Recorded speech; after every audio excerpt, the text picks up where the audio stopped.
Alors voyons ici en détail, plus précisément sur un exemple, l'utilité d'un centre instantané de rotation. Donc, prenons un corps rigide pour lequel je connais la vitesse d'un point A et son centre instantané de rotation, qui se situe bien sûr sur la perpendiculaire menée à partir du point A à la vitesse VA. Je connais la position de ce centre instantané de rotation, et la question que je me pose, c'est est-ce qu'à partir de cette connaissance, je peux déterminer la vitesse angulaire du corps rigide ainsi que la vitesse de tout autre point B appartenant à ce corps rigide. Donc pour ce faire, il suffit d'abord de calculer la vitesse oméga, étant donné que l'on connaît V1 et que l'on connaît la position du centre instantané de rotation C, eh bien on sait que la vitesse V1 est égale à la distance CA fois la vitesse angulaire oméga. En inversant cette relation, on obtient immédiatement la vitesse angulaire oméga comme étant égale à V1 divisé par CA. Une fois que l'on connaît cette vitesse angulaire oméga, on peut calculer la vitesse VB de n'importe quel autre point du corps rigide.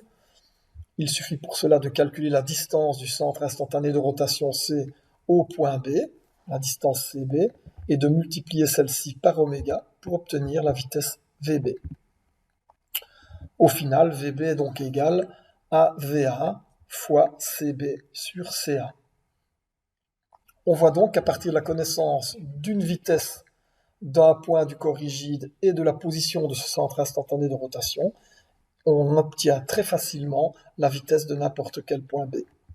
Un petit exemple, c'est l'échelle qui glisse sur deux plans avec les données suivantes, une vitesse VA connue de 2 mètres par seconde, une échelle de 5 mètres et un angle de cette dernière par rapport à la verticale dont la tangente vaut 3/4.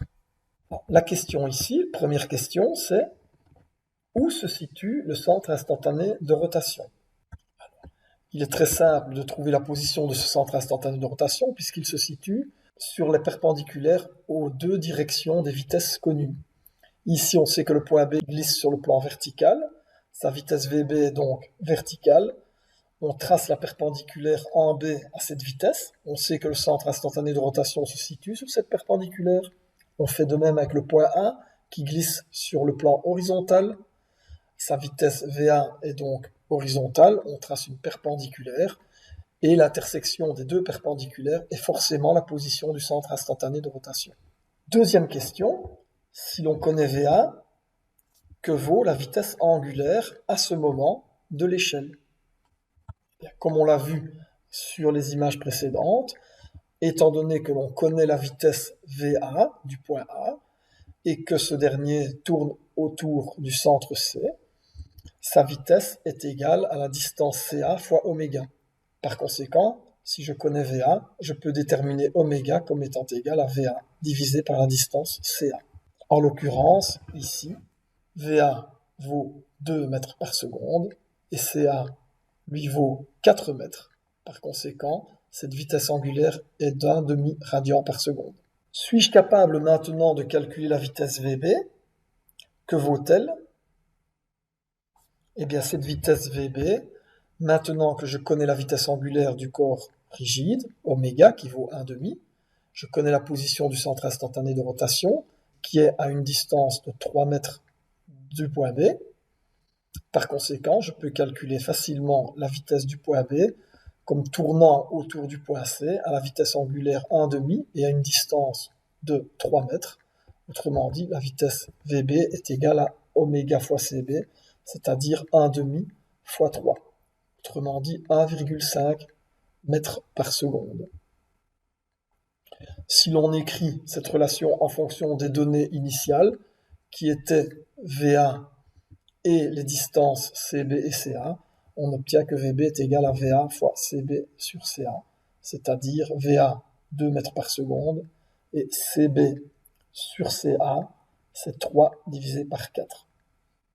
Donc 3/4 fois 2, ça fait 6/4, c'est-à-dire 1,5 mètres par seconde. Essayons à présent de déterminer la trajectoire du centre instantané de rotation dans le plan.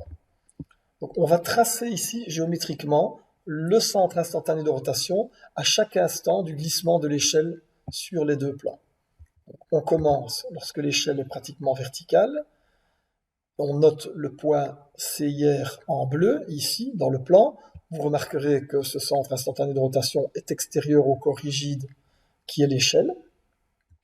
L'échelle glisse doucement sur les deux plans et à chaque fois, on note le petit point bleu comme centre instantané de rotation. Et on voit l'évolution de la trajectoire de ce centre instantané de rotation. Voilà, en vidéo, cela donne la trajectoire suivante. Comme on peut le voir, le centre instantané de rotation se déplace dans le plan et sa trajectoire est appelée la base du mouvement. Si vous vous souvenez du roulement sans glissement d'une roue sur un plan horizontal, eh bien le point C avait une trajectoire rectiligne sur le plan, tout simplement. Ici, on voit bien que le centre instantané de rotation est extérieur au corps rigide et a une trajectoire circulaire dans le plan.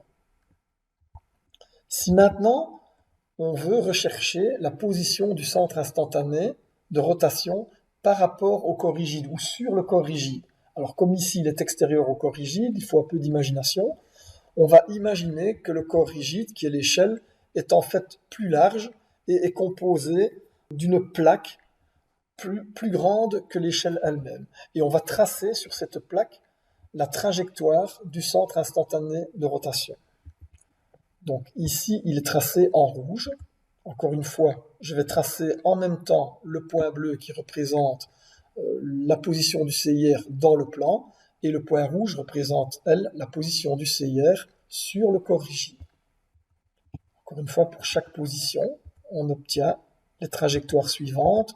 La trajectoire bleue que l'on connaît déjà, qui est la base du mouvement, et la trajectoire rouge sur le corps rigide, qui est également une trajectoire circulaire.